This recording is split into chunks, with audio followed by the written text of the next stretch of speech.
Hi, everyone, and welcome back to Cloud Conversations. My name is Peter Rising, and I am your sole host on this episode of Cloud Conversations. Kat Beedham was called away at the last minute. Such is the nature of working in the busy industry that we are all a part of. So she may or may not join us later. We shall see. We shall see. We'll watch out for her, and she may pop up halfway through. If she does, she does. If she doesn't, she doesn't. But I am joined by a wonderful guest today, and if you are not a, you'd have to be living under a rock or not part of our wonderful community or in our industry not to know my guest today. It is the wonderful Tom Arbuthnot. How are you doing, Tom? Welcome to the show. Yeah, really good. Thanks. Yeah, appreciate being on the show. It's one that's on my podcast list. So nice to be a guest. Amazing. No, you were very, very welcome indeed. We've been trying to sort of get you to join us for a little while, and Yeah, it's we've been back and forth on diaries. This is the challenge of podcasts, isn't it? Trying to oh, find slots is always it a really challenge. is. It really is. It's so difficult getting everyone together, but we've got it. You've made it. So thank you and welcome. So, um, if you wouldn't mind, Tom, giving a quick introduction to yourself, who you are, and what you do, and your sort of journey in your career and the community today. Just a little brief history. That would be grand if we Yeah, could start sure, there. sure. Happy to. Yeah. I've been in the community for well over a decade now, probably 12 years or so, I guess. Mm, 10 years in MVP. And I actually came from originally I worked in Cisco partner doing Cisco call manager, so Cisco telephony. And in that role, I started doing more and more Microsoft stuff. That was OCS in the day, if anybody goes back that far, and Exchange mm, 2010 voicemail. And I kind of felt like Microsoft were, coming into that space, and this is, say over a decade ago now, mm, and bringing some innovation. So I switched over to working for a Microsoft partner called Modality Systems. So I was number mm, 7 in there. And we kind of just rode the wave of that whole OCS, Lync, Skype for Business, and then later Teams journey. And all through that, I was very keen, even in my Cisco days, on blogging and working out loud and sharing. That was just a really big part of mm, what I did. We started a Microsoft UC user group London, which has been going on for over a decade now. Quarterly meetings in London, kind of about 30 to 50 people through that time. And yeah, fortunate to get MVP relatively early in that journey, and have been doing various community projects ever since. Amazing. Yeah. So you've had the MVP for 10 years. And something else I noticed on your LinkedIn profile is that you were also Microsoft Certified Master, which is something you can't get anymore, right? Yeah, that was really fun. I'm really disappointed that's gone. So Microsoft Mm, had this high level accreditation for certain products. They did it for SharePoint, they did it for Exchange, they did it for Link at the time when I did it, or maybe Skype for Business. It might have been Skype for mm, Business. But yeah, they were super deep dive, 3 weeks, and originally it was residential, and then they started doing it online as well. And mm, it was like you got to train with the really high level Microsoft people and other partners, and it was really into the weeds. So it kind of gave you that in the Microsoft exam. You have the associate, the kind of mm, advanced one, and then you'd have the MCM would be the top one. But Microsoft kind of discontinued that program. They felt that they wanted more generalist as they moved to the cloud, and less yeah. elite stuff, and there was less server stuff to do. So yeah, it's one you can kind of hold on to forever as having been there, done that, and there's a great network of old MCMs who all still talk to each other. Yeah, it was good times. Oh, nice one. That's very impressive indeed. I didn't know much about that, so it's good to fill in the blank there. But yeah, you talk about Lync and Skype for Business there, and it takes you back, doesn't it? And reminds you of the evolution that Microsoft have been on with a lot of things. What a journey that they've been on in the last 10 or so years, especially since the advent of Microsoft or Office 365, whatever you want to call it, on depending on Yeah, which day yeah. of the Depending on week it depending on is. what Microsoft are calling it this week. Yeah, Microsoft changing things. Whoever would have thought? But so the voice side of things, unified comms and Teams for voice is where we're at today. What's the state of play with that that sort of area of the Microsoft 365 story at the minute, where we were at, because that's not an area that I'm too familiar with, or have touched on very much Yeah, myself. it's great. That's kind of what I grew up on. So all through the Lync and Skype for business days, it was just unified communications. So we didn't yet Mm, have collaboration in that stack. So unified communications being kind of VoIP internal, mm, on network calling, phone or PSDA. It was called Enterprise Voice back in the day. It's had various yeah. names, but having a real phone number and a real phone, and then obviously meetings, video, desktop sharing, that kind of thing. That used to be, required a decent amount of servers and a decent amount of complexity and PBX interop and session border controllers, and that's Mm, what I grew up on. Lots of pro services work to do that stuff. Then Microsoft brought out Skype Business Online, which was essentially Skype servers running in the cloud, but it mm, never really had a great voice story.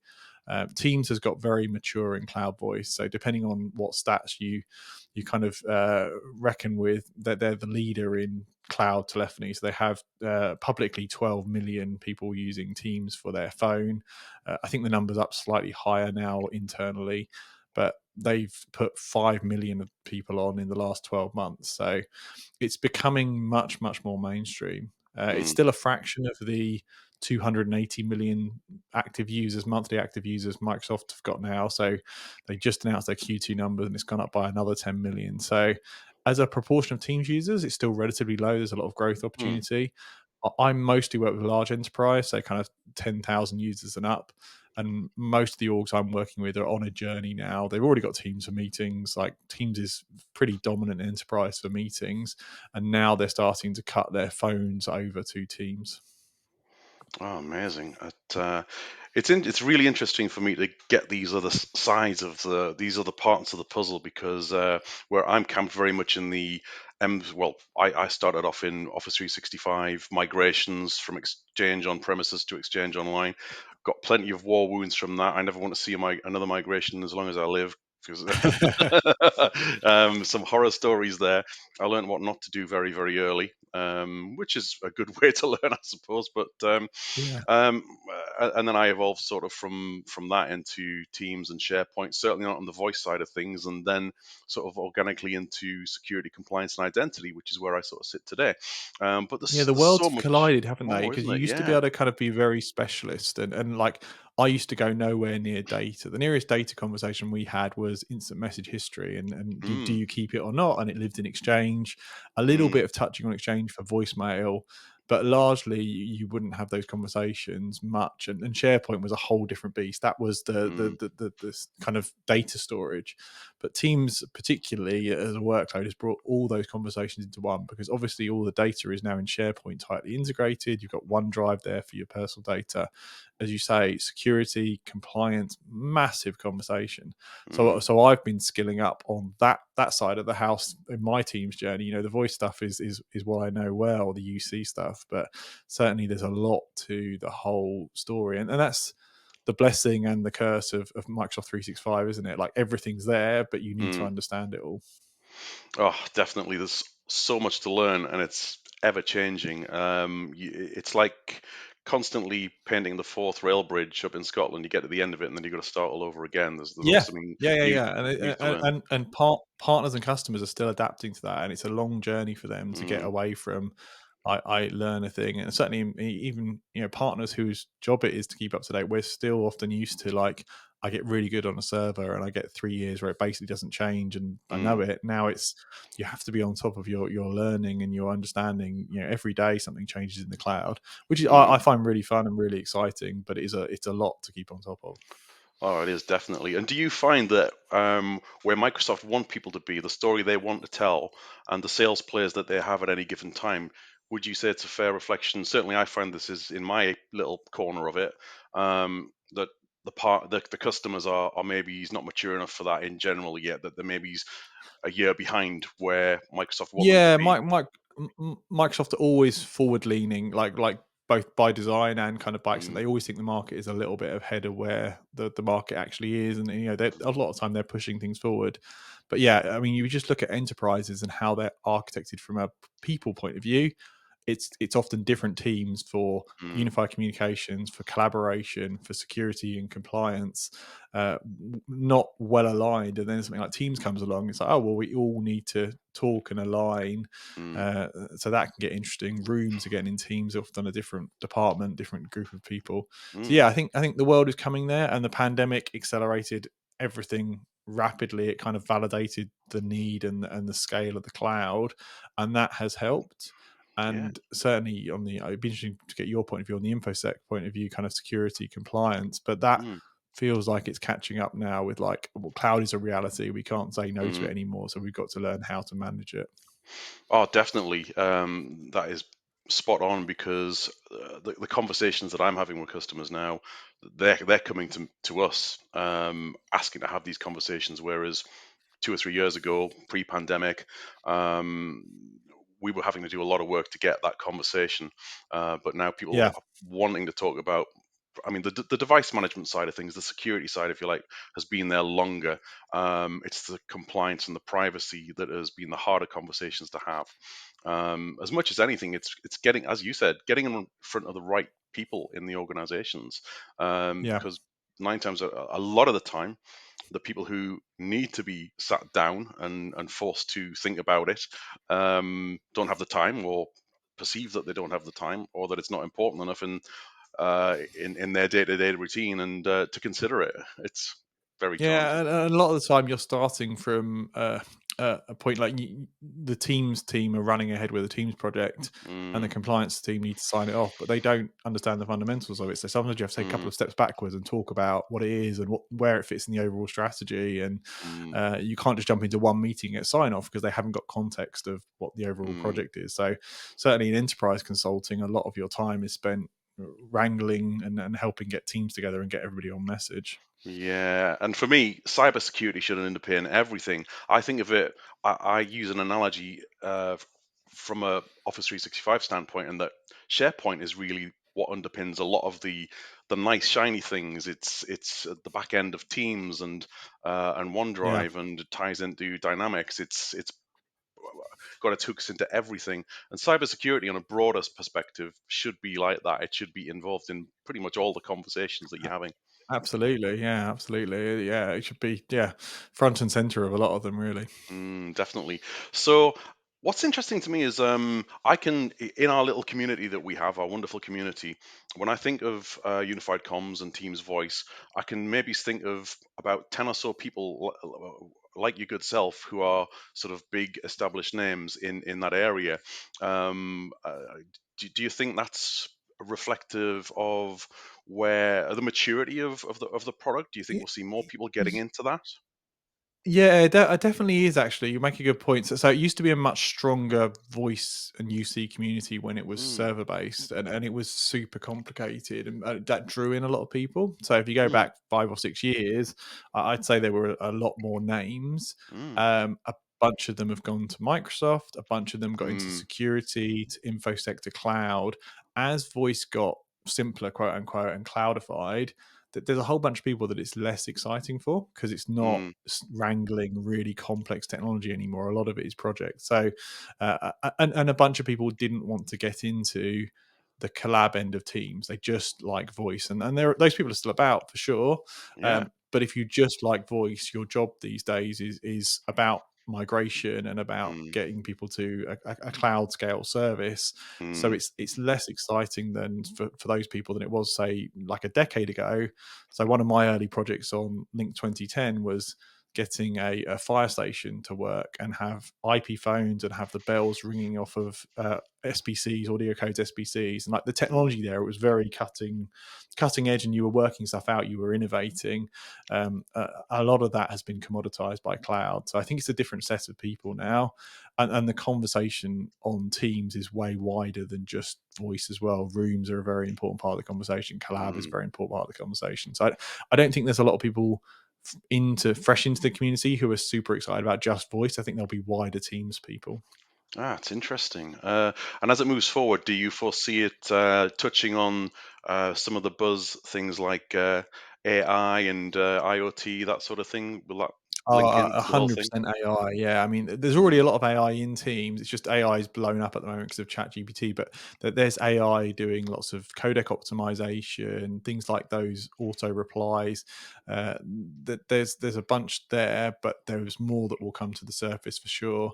And one of the interesting opportunities with Teams, and Microsoft have bundled it into the Teams premium SKU, is mm, meeting summarization. So taking all those meeting recordings, summarizing them, pulling out key points, that could be a massive productivity boost when mm, that becomes right. And also auto replies being actually really really useful, like contextual auto reply using AI could be really interesting. So there's a bunch of ways I can see that AI will get embedded into Teams, and it looks like Microsoft are really investing in mm, OpenAI and pulling that into the Azure cloud. So I think if we look 5 years ahead, that will be the differentiation in these products. Most UC stuff is pretty similar these days in terms of you can do a great video call, you can do internal mm. calling, you can do chat, you can do Teams chat.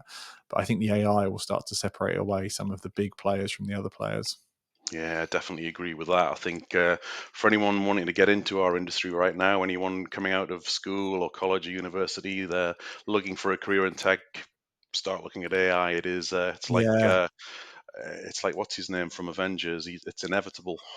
What's it yeah, called? yeah. Like it's such a hot area, and also security. Like security never goes away. Like it only Mm, becomes a bigger, more challenging problem. Like that's a really exciting area as well. But yeah, oh, AI is going to have. I definitely. think it's going to have a bigger impact. We all understand it's going to have a big impact. I think it's going to have a bigger impact than even we think. And we think Mm. it's going to have a big impact. It's going to be really interesting. I definitely agree with that. Listen, I could ask you questions like this all day. This is really fun and interesting, but I want to shift gears a little bit and I want to talk about what you're doing right now, your current venture, really exciting, that you've been doing for about 6 months to a year, I think you were telling me, and it's Empowering Cloud. You want to tell me a bit about that?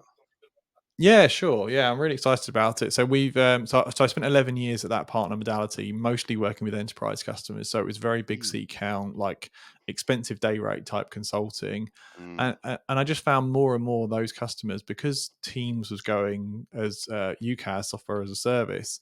They needed less traditional like managed service. There was less servers, there was less infrastructure, but they still really needed the strategic advice, the insights, the understanding what's going on. So that kind of planted a seed in my head to have an opportunity to do something different, and mm, rather than talking to customers one to one, like, can I scale out that advice and guidance?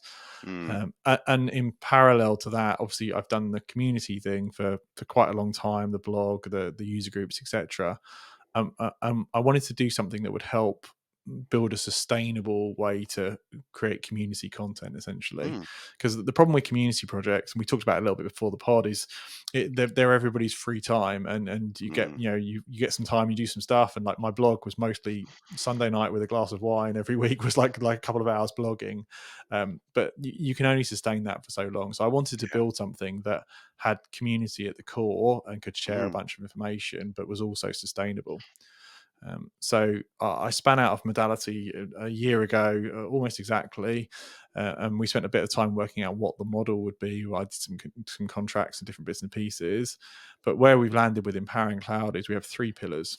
So community is deliberately the first pillar, mhm, and we have a bunch of really great sponsors that put some money into to run the platform. We built a platform on Azure with Tom Morgan, another fellow MVP, mm, and we have both myself, Tom Morgan, and about 16 contributors, Kat actually being one, producing 15-minute video briefings completely free to access.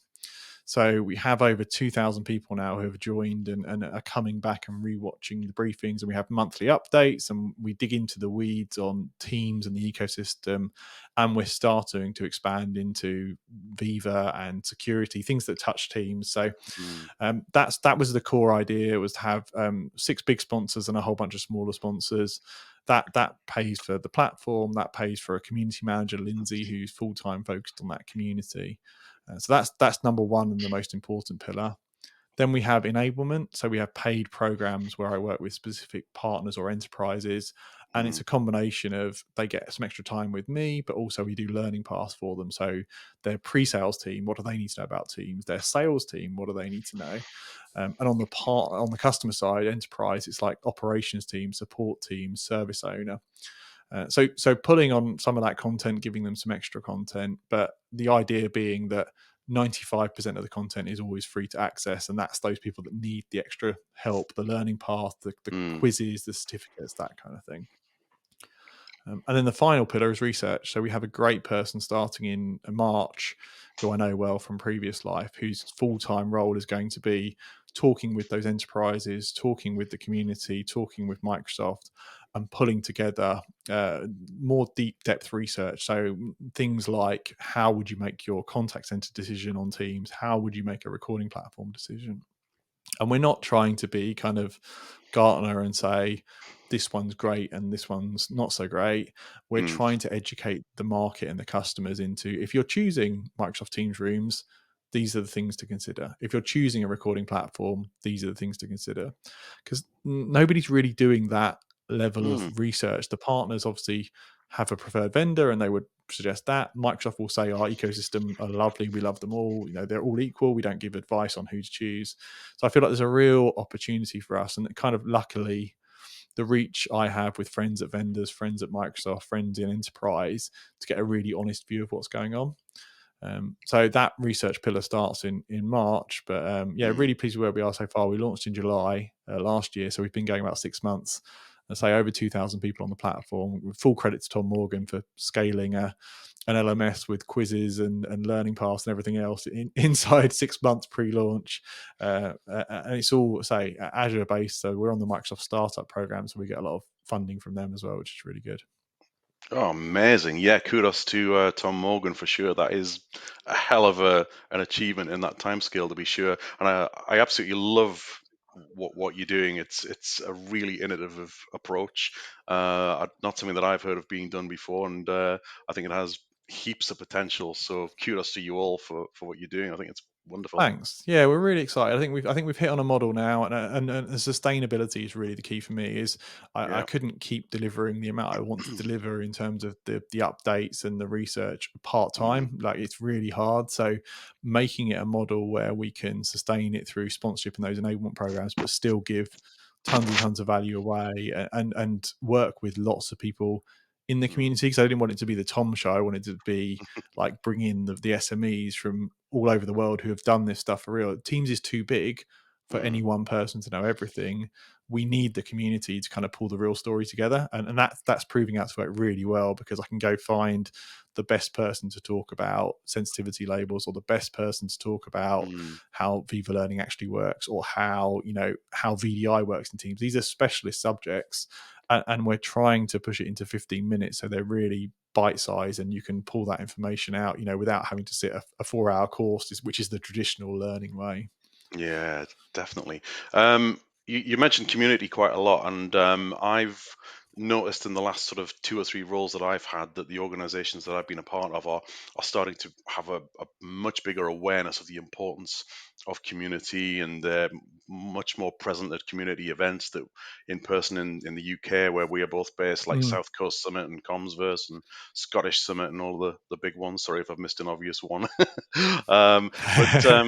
But have you noticed that too? Have you noticed that the community is becoming more important and key to organizations than it ever has before?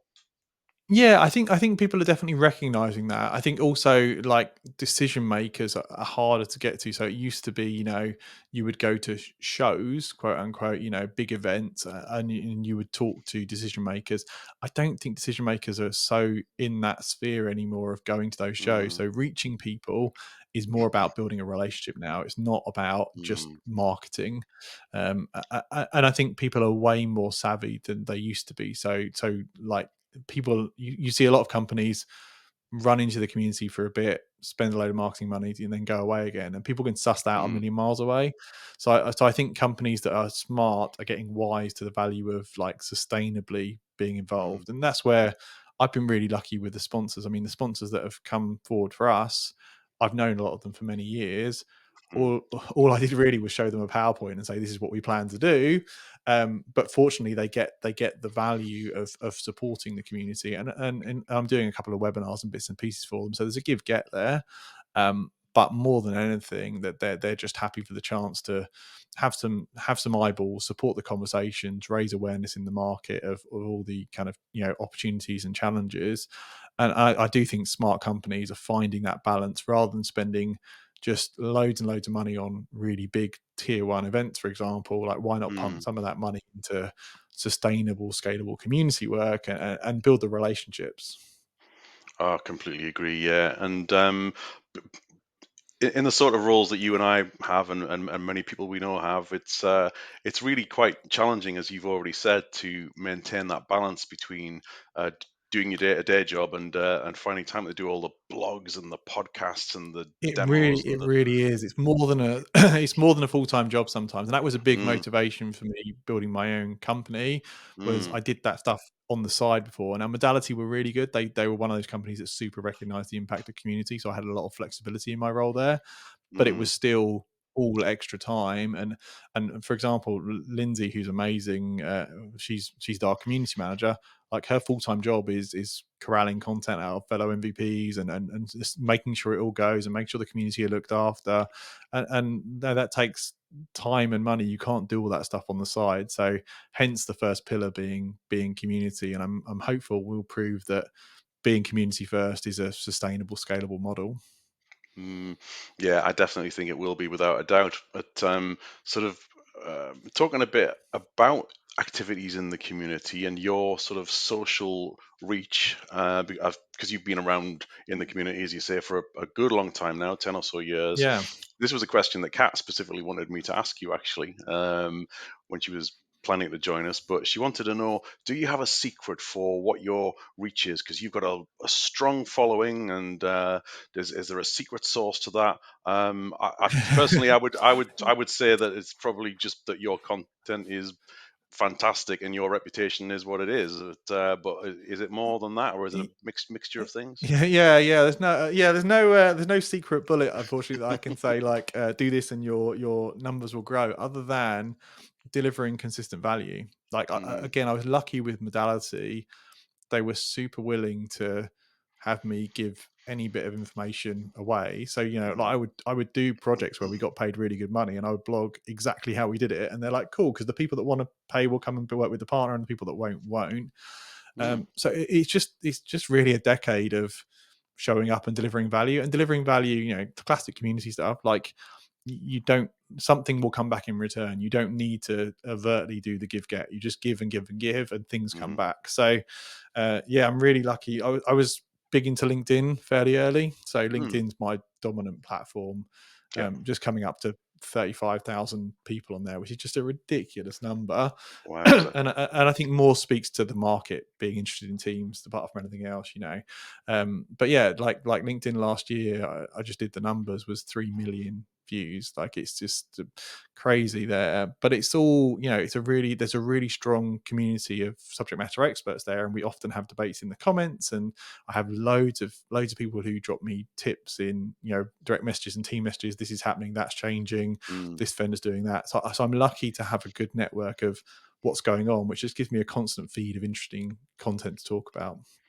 Oh, amazing. Well, more power to you, my friend. I think your content is speaks for itself, and if you've not checked out what Tom shares, then you're missing a lot of really amazing stuff. Um, I appreciate that.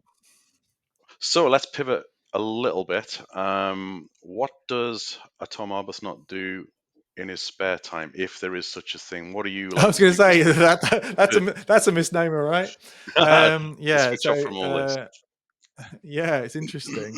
Like, I'm very heavily into this, but yeah, I've got two young kids. I've got a 5-year-old and 8-year-old. So anytime I'm not spending on the new business or content or events and speaking, Mm, is very much tied into them. There's literally a club every day of the week. There's dance and acro and all sorts of things. So this Saturday I'm spending a whole day doing being a dance chaperone at a mm, dance kind of show they have. So yeah, the girls keep me really, really busy, and family life, and then it's just work. And again, I'm super lucky with what I'm doing now. It gives me a lot of flexibility. So I do work a lot of hours, but I can jump out and do the school run. I can, mm. do the events and things like that. So really lucky to have that flexibility in my life to spend a lot of time with the girls as well. Oh, definitely, and it has become easier to do the community stuff in some ways, because especially pre post COVID, and that a lot has gone to virtual. So and you can jump on stuff. It's not as hard as it used to be when so much more was in person and you'd be away from your family for a night or Yeah, two or definitely. however long. I'm traveling a lot less than I used to be. Like with Mm, there's probably a show a month or something where I'm traveling, or I'm into London a bit. But mm, and previously, because I was consulting directly, it was lots of on site. So it was most days in London, and it's funny going back to that now. I was in London yesterday, mm, and it's like the time suck now of doing that travel. I really feel it. I used to do that. Me and my wife, mm. pre kids, we used to both do London 5 days a week, and we were on the train at 7 and back about 7, and that was totally normal. I can't imagine doing that now, but it was just that was the routine. So yeah, it's nice. It's a bit more flexible these days. Yeah, I know exactly what you mean. Because funny, I was out and about yesterday. I went to Sheffield as we filmed this, and it's not far from me. I just live in Teesside, so it's a quick drive to Darlington Station, then an hour train, hour and a bit Yeah. train. So not very much at all. But I'm just not used to it anymore. And I got No. home quite a decent hour. I was back by about 5:30, something like that, and I was really tired. I'm just not used to it Yeah. anymore. It really takes it out of you. And I do. Um, it's interesting because I hear different thoughts and opinions on how it should be post pandemic. There's lots of folks who I know who want to go back to the way it was entirely and like being on the road. And I'm one who likes the travel to be the exception rather than the rule. So I'm quite happy in Mm. my little office shed here for the most part. But I do like to see people now and again. So once in a while, it's nice to get down to London or wherever there's Yeah, a big event. I think of it like seasons quite often as well in your career. So I think it's Mm, really tough for people coming into the workplace now. Like I credit a lot mm, of my career success with spending disproportionate time with leadership in the companies I mm, work with. So James Rod, who was the CEO of Modality, is involved in the Empowering Cloud stuff, mm, and a lot of good conversations with those people who are busy are first thing in the morning with coffee or last thing at night when you're still hanging around. So when you're in the early stage of your career, being able to be around people and have the osmosis effect of hearing what they're up to and jumping into the meeting, it's very hard to get that remote. As you're a bit more established, like you are in your career, I am in mine, you have the network, you have the reach, you have the mm, confidence to reach out to people and say, let's jump on. So I think we need a mix, but I do mm, feel that the young people or new into the career, not even necessarily young, but career switching, I think you have to be super proactive if you're remote to get mm, those relationships and even like forcing that conversation of let's go for lunch, let's travel in, let's do something, that mm, networking that just happens around the water cooler and the lunchtime if you're in an office. So yeah, I don't know what the right answer is, but some mm. kind of mix I think is probably optimal. Yeah, I think that's a really interesting take on it, actually. I'd never thought of it from the younger generation standpoint, starting their career. And I've got a good example of that, actually. There's a young lad who works in my team, really, really switched on. He's like a sponge. He's going to go far. He's in his career without a doubt. But I was talking to, and he's only something in like 20 or something like that. He was saying to me the other day, Yeah. only that this is all he's known. He started his career remotely. He's not been used to having that office experience. So I agree with you. I think I very much want to get the opportunity to mentor and pass on what we've learned in Yeah. our sort of experience of our careers to the younger ones coming in, because I think it must be very difficult for them, without a doubt. And I think the other challenge that I worry about, I mean, I've got a 16-year-old boy who's doing his GCSEs this year, and what they're teaching him in computer studies, if you want a career in tech, I don't really feel that that's going to prepare them in any way, shape, or form for something like a path like Microsoft or going into Yeah. AWS or Google or whatever. I think there's a big disconnect between education and where the big tech companies I want the Yeah, I focus to be. 100% agree. I don't think it's just in tech. I think across the board, Mm, education is unfortunately quite slow to react to the market. It's very systematic in how it works. mm, Yeah, I mean, you only have to look at where tech is going. I think I'd like to see education be more about the fundamentals, but also about the people skills, the EQ, mm, the networking, the how the world really works. yes. Yeah, I'm not sure. And I think there's a bit of a revolution coming in that, probably in that college and university space where you're being asked to spend money now, albeit take government loans, but spend money on your education. And Mm, where's the ROI on that? It was very clear a mm, decade ago. Like, you got your two one or your first, and that got you the interviews and stuff. But yep. yeah, with things like the AI technology coming along, and technology rapidly changing, I think the education space has to change. It definitely does, without a doubt, because there's a massive opportunity to get into this industry right now. Because with the Well, Great massive skills gaps, aren't there? Resignation, There's yeah, tons of people needed in those areas, and some third party commercial companies have plugged some of those gaps with kind of boot camps and skilling mm, up and things like that. But I mean, all the information is out there. That's the funny mm, thing, is like YouTube and Google and blogs and stuff. Like, most information is available. It's helping people, kind of get through the massive information to exactly what they need, and mm. build those skills up. I think that's going to be the real skill. Oh, I totally agree. Well, I hope we can. I hope we can get there, and I have to have faith that we will, because I want my son and his peers, his generation, to have that opportunity to be able to get into to not just tech, but to have the right sort of steps into whatever their passions lead Yeah, them and to. it's even interesting. Into tech is even an interesting conversation, isn't it? Because what won't be tech? Like every Yeah. career is going to be touched by it, isn't it? So it's like, Mm, actually, does tech become less of a, like, we say it now deliberately like that, but actually, if you're going into accounting, there's mm, no way you're not going to be using some kind of AI machine learning to assist you at the mm. very minimum. So yeah, I think it will touch everything. Oh, without a doubt. Fantastic. Um, One thing, getting back to sort of outside of tech and more into the personal side of life again, is we like to talk about passions on this show quite a lot, about music and movies and books and hobbies and interests, that sort of thing. Is there anything along those lines that you are particularly into? Yeah, I don't get to watch as many movies as I'd like to. Dragging my wife to films is always a nightmare. But I'm Mm, quite big into my music. So I used to be very into lots of dance music, drum and bass. More recently, it's been more house and a bit more chilled. But yeah. if I get the chance, then there's a group of uni boys. We do an Ibiza trip once a year. So that's my letting off steam period of getting some dancing done. Oh, nice. It's funny you should mention that, actually, because in the car recently on the school runs, I've just, because I jump about all over the place with music, but I've been gravitating to a bit of 90s dance music a bit myself lately. I had a bit of 808 state on in the car this morning and bobbing away to that, and that sort of guy called Gerald Voodoo Ray, that sort of thing. So love it. But music's a big thing for me as well. And shameless plug here, we I do have a sister podcast with Stephen Rose called 10 Yeah, I've Songs. listened in on a So couple of those. That's cool. yeah, that's a real passion project that Stephen and I like to do. It works quite well for us as well, because I really know nothing about the technical side of music. I just listen to it, sing along to it badly, and dance along to it badly, and I just Yeah. enjoy it for what it is. Whereas Stephen can talk really passionately about the technical side of it and the history of it, and I'm like, wow, am I even qualified to be on this show with him as a co-host? But I think we bounce off each other pretty well because of Yeah, that it's a good dynamic. mix, I think.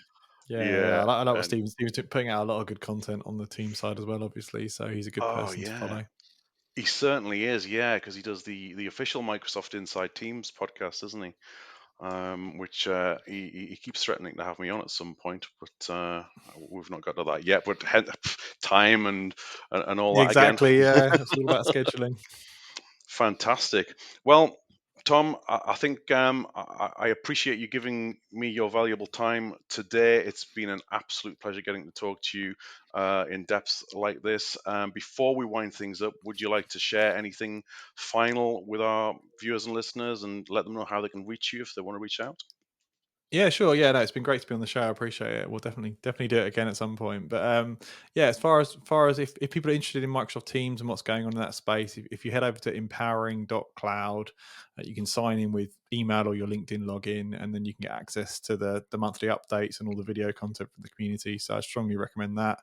And yeah, if you're interested in Teams and you want to get kind of more to the minute updates, I tend to post everything first to LinkedIn now. So just find me on LinkedIn and feel free to connect or follow. I think there's huge value for the Microsoft community on LinkedIn at the moment. I'm having the best conversations on there. So I'd recommend investing a little bit of time there for sure. But anything else, just feel free to DM me. I'm always happy to help. Fantastic stuff. Thank you so much, my friend. I'll echo that. Go and check out Tom's content. Go and look at Empowering Cloud. You won't regret it. So let's wind this one up. Let's put this one to bed. Go and check out the show, Cloud Conversations. We are not hard to find. We are on YouTube uh, at Cloud Conversations. And we are also on Twitter at CloudCons365. I struggle to remember that one there nearly, but and we can also find us on all the good podcasting apps as well, and things like iTunes and Spotify, and we're on Anchor also. So we're not hard to find, and we can find all the hosts: Rue, Kat, Femke, Azure, and myself on Twitter, LinkedIn, and the usual places. So come and let us know what you think of the show, and if you want to be part of the show as well as Tom has today, give us a shout. We're always interested in having people join us. So and oh, yeah, one last thing. Please do go to our YouTube channel and like and subscribe. It would be great if we could get our subscriber numbers to grow a little bit. We're currently in the late 600s, and it would be great if you could spread the word and tell more people about our channel as we try and reach the community and beyond. So, Tom, thank you once again, my friend. It's been an absolute Thanks, pleasure. Peter. Enjoy the rest of your day, and we will welcome you back anytime. So, take it easy, my friend. Bye bye. Awesome. Thanks a lot, Peter. Appreciate it.